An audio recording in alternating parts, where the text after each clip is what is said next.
मेरे अत्यंत आत्मीय मित्रों, प्यारे विद्यार्थियों, आप सभी लोगों का स्वागत है आपके अपने यूट्यूब चैनल डीजे सर पर।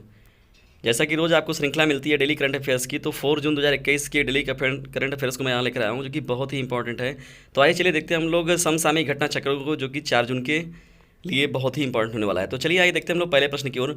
विश्व साइकिल दिवस किस दिन मनाया गया? तो यह जो मनाया गया है 3 जून को मनाया गया अभी हाल ही में। तो विश्व साइकिल दिवस किस दिन मनाया जाता है? 3 जून को प्रत्येक वर्ष मनाया जाता है। और साइकिल का हमारे जीवन में क्या उपयोगिता है, और साथ ही साथ इससे हमारा स्वास्थ्य कितना बना रहता है, और साथ ही साथ ये एक प्रदूषण रहित वाहन है हम लोग के लिए। तो इसलिए इसके उन्नति के लिए हमेशा एक बनाया गया है डेट, विश्व साइकिल दिवस, ताकि मतलब लोग प्रेरित होते रहें साइकिल के लिए। तो विश्व साइकिल दिवस जो मनाया गया है 3 जून को प्रत्येक वर्ष मनाया जाता है। तो अभी हाल ही में ये मनाया गया है। बढ़ते हम लोग दूसरे प्रश्न की ओर। 2 जून 2021 को तेलंगाना के कौन से स्थापना दिवस के रूप में मनाया गया? तो 2 जून 2014 को जो था वो तेलंगाना एक नया राज्य बन के निकला। तो यहाँ पर क्या है, ये जो भाई मनाया गया स्थापना दिवस, तो इसका 8वां स्थापना दिवस अभी हाल ही में मनाया गया। यानी 2 जून को 2021 को प्रतिवर्ष जो होता है वो तेलंगाना का स्थापना दिवस के रूप में माना जाता है, और इस बार जो मनाया गया वो 8वां था। बढ़ते हैं तीसरे प्रश्न की ओर। किस संगठन ने स्ट्रीट फास्ट डिफेंडर 21 वार गेम्स का आयोजन किया है? तो ये जो गेम्स का आयोजन करने का कार्य किया वो नाटो संगठन ने किया है। आइए चलिए जान लेते हैं कि नाटो का पूरा फुल फॉर्म क्या होता है। तो नाटो का पूरा फुल फॉर्म होता है नॉर्थ अटलांटिक ट्रीटी ऑर्गेनाइजेशन। तो ये इसका पूरा नाम हो जाएगा आपका। तो स्ट्रीट फास्ट डिफेंडर 21 वार गेम्स का जो आयोजन किया था वो नाटो ने किया था। नाटो का पूरा फुल फॉर्म आप यहाँ देख सकते हैं। महत्वपूर्ण प्रश्नों की श्रृंखला हम लोग चलते हैं चौथे प्रश्न की ओर। नेशनल बास्केटबॉल एसोसिएशन, जिसे हम लोग NBA भी कहते हैं, का 6th man of the year award 2021 किसने जीता है? तो इस जो श्रृंखला है या इस अवार्ड को जॉर्डन क्लार्कसन ने जीत लिया है।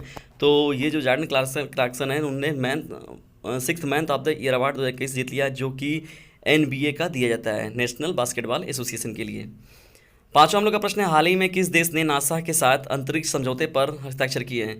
तो अंतरिक्ष कार्य के लिए नासा जानते ही हैं आप कि ये अमेरिका की बनाई गई है एजेंसी है, और जो कि अंतरिक्ष के लिए कार्य करती है। तो या भी हाल ही में जो है नासा ने न्यूजीलैंड देश के साथ अंतरिक्ष समझौते पर हस्ताक्षर किए हैं। तो नासा के साथ जो समझौता किया है वो देश कौन सा है? न्यूजीलैंड है। बढ़ते छठवें प्रश्न की ओर। हाल ही में अंकुर नाम की एक योजना शुरू की गई। तो ये जो अंकुर नाम की योजना शुरू की है इसे मध्य प्रदेश सरकार द्वारा शुरू की गई है। आइए चलिए जान लेते हैं कि अंकुर योजना क्या है।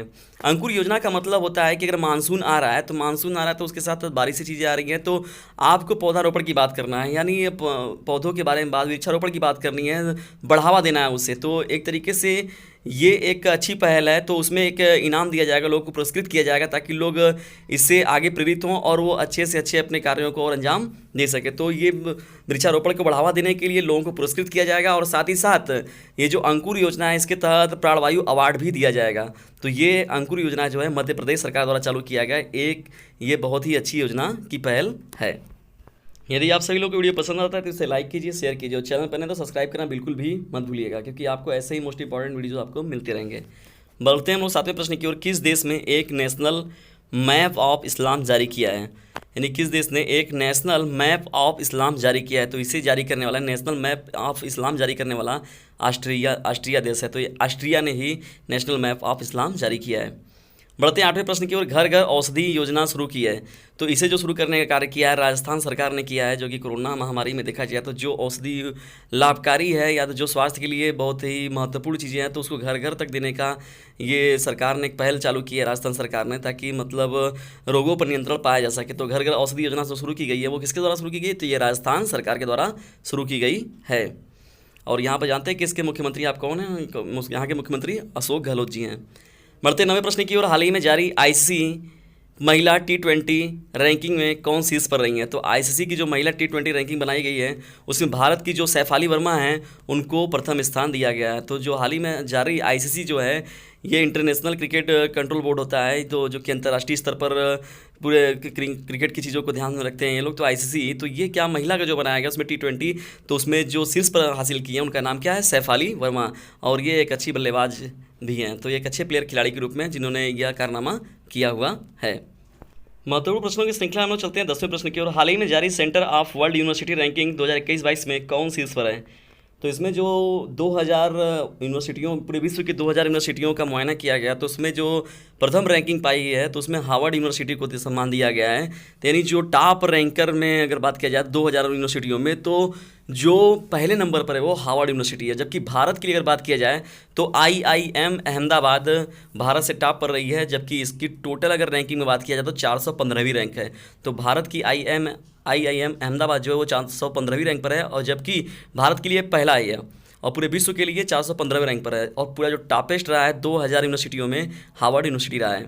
बढ़ते हैं महत्वपूर्ण प्रश्नों की श्रृंखला में 11वें प्रश्न की ओर। हाल ही में किस देश का सबसे बड़ा नौसेना जहाज IRIS खर्ग डूब गया है?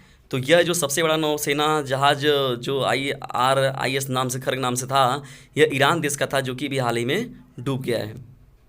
महत्वपूर्ण श्रृंखला में चलते हैं हम लोग 12वें प्रश्न की ओर। हाल ही में असम राइफल्स के महानिदेशक का पदभार किसने संभाला है? तो ये जो असम राइफल्स के महानिदेशक के रूप में जिन्हें नियुक्त किया गया, उनका नाम है P चंद्रन नायर। तो जो P चंद्रन नायर जी हैं वो 21वें नंबर के महानिदेशक हैं। यानी उनका जो असम राइफल्स के महानिदेशक में कितने नंबर पर है वो? तो 21वें महानिदेशक बने हैं वो असम राइफल्स के। कौन? P चंद्रन नायर जी को यह सम्मान दिया गया है, यानी उनको यह पदवी दी गई है, यानी वो इस पदभार को संभाल रहे हैं P चंद्रन नायर जी। और जो कि यह हैं असम राइफल्स के महानिदेशक, वो कितने नंबर पर है? 21वें नंबर पर। बढ़ते हैं हम लोग 13वें प्रश्न की ओर। You need is Josh stories of courage and conviction in 21st century India नामक बुक किसने लिखी है? तो ये जो बुक है सुप्रिया पाल जी ने लिखा हुआ है, जो कि बुक का नाम भी बहुत बड़ा हो जा रहा है। You need is Josh stories of coverage and conviction in 21st century India. तो इसे जो लिखा है वो सुप्रिया पाल जी ने लिखा हुआ है। तो ये रहे 4 जून 2021 डेली करंट अफेयर्स के मोस्ट इंपॉर्टेंट 13 प्रश्न। और आपको ये सभी प्रश्न कैसे लगे इनके बारे में कमेंट बॉक्स में ज़रूर बताया हमें। और साथ ही साथ आपको कॉम्पिटिटिव एग्जाम में किस विषय पर रिलेटेड या किस टॉपिक पर रिलेटेड वीडियो चाहिए, इसके बारे में कमेंट बॉक्स में बताएं, ताकि हम आपके लिए वो विषयों से रिलेटेड सब्जेक्ट वाइज आपके लिए वो वीडियो बना सकें। जो क्लास 10th और 12th की बात पर थोड़ा सा हम लोग कर लेते हैं। जो क्लास 10th के बच्चे थे, तो उनको तो पहले से उनकी परीक्षा रद्द हो गई थी, उनको प्रमोट कर दिया गया था आगे क्लास के लिए। अब साथ ही साथ अगर देखा जाए तो आज गवर्नमेंट ने भी 3 जून को नया फैसला लाया है कि यूपी के भी कोई एग्ज़ाम नहीं होंगे, यानी 12th के एग्ज़ाम यूपी के भी कैंसिल कर दिए गए। तो साथ ही साथ अगर देखा जाए तो क्लास 10th और 12th दोनों बच्चों का अब जो यूपी बोर्ड का एग्जामिनेशन है वो नहीं होगा, उनको प्रमोट किया जाएगा, या उनको जो परसेंट करने का जो भी फार्मूला रहेगा उनका, वो गवर्नमेंट अपना पॉलिसी बनाएगी, वो उसके थ्रू मिलेगा। लेकिन ये एक चीज़ याद रखिएगा कि अब आपके लिए कंपटीशन आगे बहुत फाइट करना होगा, क्योंकि पहले ही लड़के 10 और 12 में कई लड़के छट जाते थे, लेकिन अब यहाँ पर A to Z सभी लोग पहुँच जा रहे हैं। तो अब यहाँ से जो हुआ है अब और मेहनत आपको करनी होगी। तो आप साथ ही साथ अब अगर 1 महीने 2 महीने 3 महीने 4 महीनों के लिए देख रहे हैं कि आप कोई काम नहीं है आपको, तो आप सीधे आँख मूंद कर इस समय जो फॉर्म आ रहा है आपका PET जो प्री एलिजिबिलिटी टेस्ट है, तो आप उसे ज़रूर भर दें और उसे एक बार में ही क्वालिफाइड कर जाएं। तो PET या जितने भी अदर एंट्रेंस एग्जाम हैं आप उस पर ध्यान दीजिए अब। और साथ ही साथ उसके PET को आप मेन अपना टारगेट बनाइए, क्योंकि वो एक ऐसा सर्टिफिकेट है जो कि समूह ग के लिए, यानी ग्रुप C की जितनी भी वैकेंसी जाएगी, बिना उसके आप उस एग्ज़ाम को नहीं दे पाएंगे। यानी एक तरीके से देखा जाए तो वो आपके लिए एक प्रवेश पत्र की तरह है, उस एग्ज़ाम को आपको निकालना ही पड़ेगा। तो इसलिए आप डेली करंट अफेयर्स को भी ध्यान में रखते रहे, क्योंकि उसका सिलेबस मैंने पहले ही PET का सिलेबस पूरा बनाकर चैनल पर अपलोड कर लिया है, कर चुके हैं। आप जाकर उस वीडियो को देख सकते हैं पूरा का पूरा, और उसका पूरा सिलेबस भी देख सकते हैं, और उसी के सिलेबस के अकॉर्डिंग मैं चैनल पर इस वीडियो बना के डाल रहा हूँ। आप उन सभी वीडियोज़ को ज़रूर देखिए कि वो सभी वीडियो बहुत ही इंपॉर्टेंट है। तो PET को एक बार में ही निकालिए, असफलता से सफलता नहीं बल्कि सीधे सफलता प्राप्त करने का प्रयास कीजिए। Thanks for watching this video.